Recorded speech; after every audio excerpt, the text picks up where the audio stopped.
All right, this is it. Fast number 1 starts now. I tried intermittent fasting every day for 30 days. You may have heard of it before. A trendy new weight loss method has been getting a lot of buzz lately, and it is called intermittent fasting. Intermittent fasting. Intermittent fasting. For the uninitiated, intermittent fasting isn't a diet, and it's not about what you eat. It's all about when you eat. The most common version is a 16/8 fast. You fast for 16 hours and eat during an 8-hour window. I tried and failed at intermittent fasting a couple years ago, but I wanted to give it another shot. And since on my first attempt I couldn't even do it for 16 hours a day, I've decided to make it even harder on myself by fasting 18 hours a day this time. I want to learn more about the latest science on fasting. Is it a great strategy for weight loss? Does it help us live longer? Or is it all just a bunch of hype? Let's find out over the next 30 days. This video is sponsored by Canva. More on them later.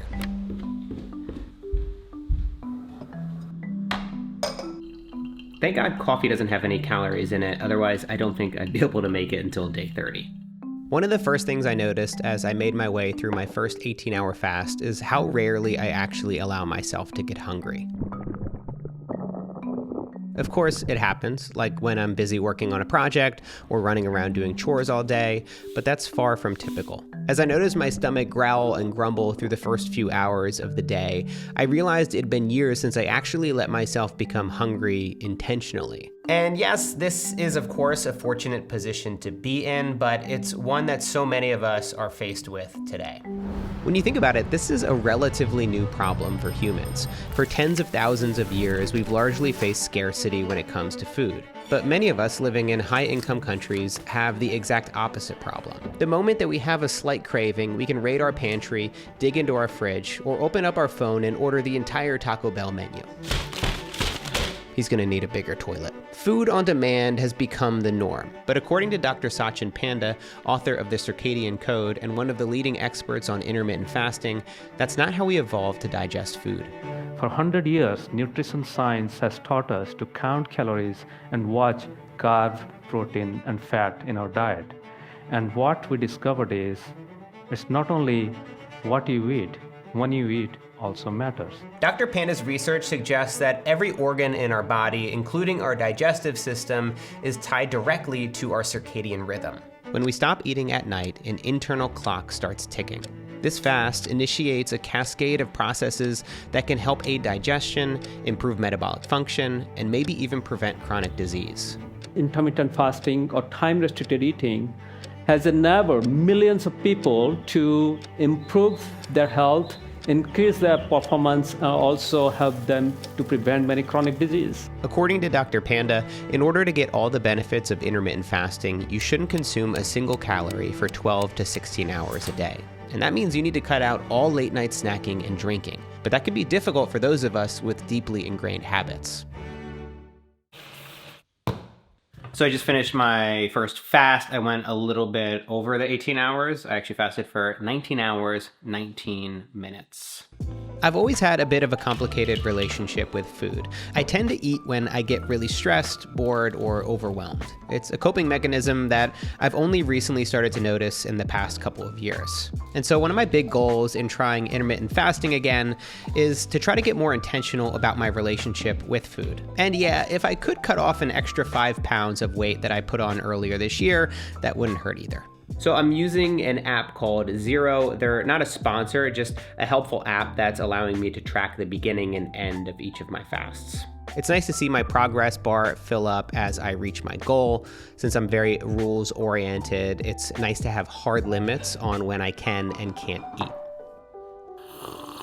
So I'm about a week in, and one thing that I've noticed is that my energy levels are dropping off like crazy in the middle of the day. When I wake up, my energy levels start to rise. Then around 12 p.m. or so, they fall off a cliff. About an hour after my first meal, they start to rebound and then slowly fall back off a cliff as I head to bed. I don't know if this is a common thing that people experience, but I'm up to 2 coffees minimum, doing my best to stay productive, but it's kind of difficult.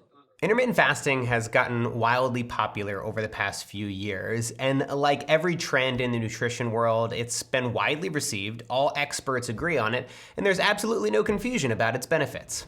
Some new evidence suggests that intermittent fasting could provide many health benefits beyond weight loss. A new study says intermittent fasting does not even help you shed pounds. What the authors posit is improving obesity, improving insulin resistance, cholesterol, hypertension, inflammation. Intermittent fasting does more harm than good. Intermittent fasting enhances the ability of cells to cope with stress. A new study out, scientists discovering there may be zero benefits to the popular intermittent fasting diet. The new study is asking whether going hungry could be the key to a healthier and even longer life. Participants who were engaged in intermittent fasting had significantly higher mortality rates for all-cause and heart disease. The study finding that sometimes those switches can help reduce obesity, high cholesterol, blood pressure, and inflammation. It may also be linked to cancer.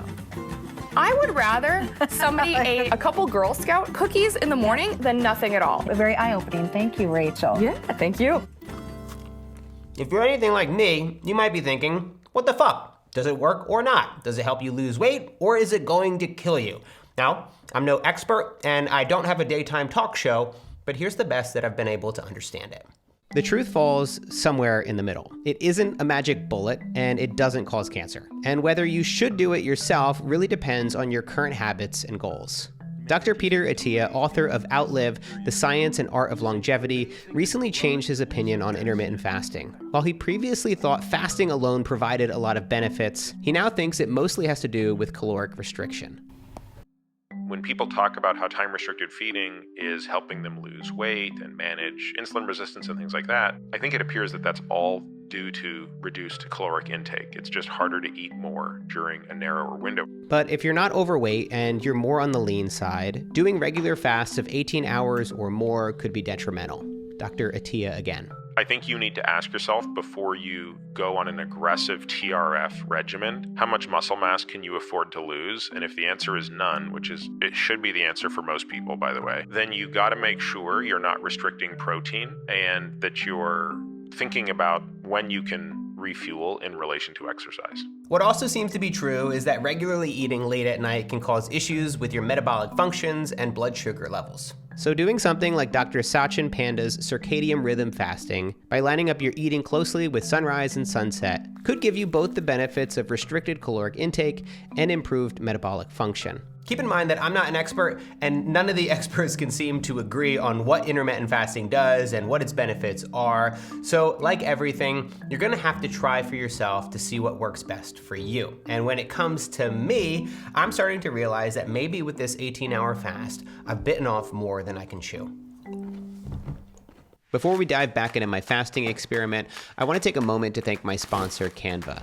So you've probably heard of Canva before. If you haven't, they're a really amazing design platform that allows people like me, people who have no idea what they're doing when it comes to design, to create beautiful designs from scratch. Let me show you 3 ways that I use them for my own business. When it comes to creating thumbnails for my YouTube videos, I love using Canva's Draw tool to add annotations and arrows. And thanks to the tool's automatic smoothing feature, even my shaky hands can create professional looking designs. I use their photo editor to make quick changes to images. Specifically, their Magic Eraser and Magic Edit tools help me to remove or swap elements from my photos.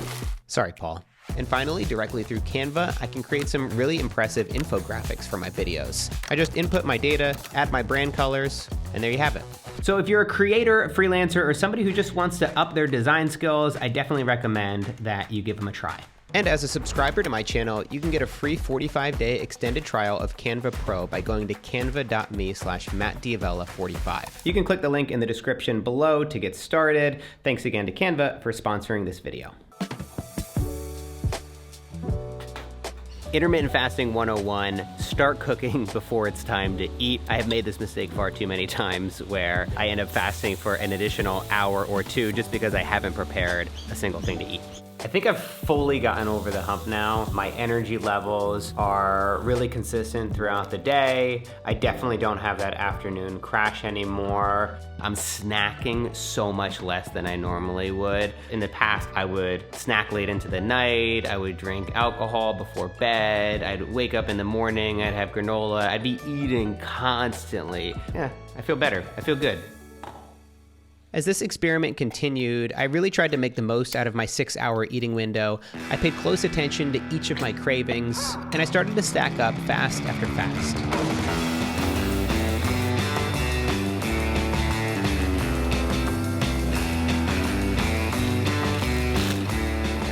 "18 hours, 33 minutes.